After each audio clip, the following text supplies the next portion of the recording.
ఎటువంటి టికెట్ అవసరం లేకుండా తిరుమల శ్రీవారిని విఐపి బ్రేక్ దర్శనం ద్వారా దర్శించుకోవచ్చని మీలో ఎంతమందికి తెలుసు? ఈ అవకాశాన్ని మీరు కూడా కావాలనుకుంటే వీడియో చివరి వరకు చూడండి.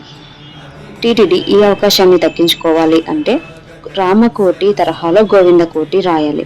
గోవిందకోటి రాసిన యువతకు విఐపి దర్శనం ద్వారా ఫ్రీ బ్రేక్ దర్శనాన్ని అందిస్తుంది టీటీడీ.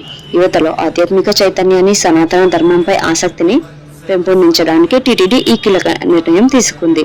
దీనికి ఒక అర్హతను నిర్ణయించింది. అది ఏంటి అంటే 25 సంవత్సరాలు లేదా అంతకంటే తక్కువ వయసు ఉన్నవారు ఇందులో పాల్గొనవచ్చు. దీనిలో భాగంగా గోవిందనామాలు రాయడానికి 2 రకాలుగా విభజించింది.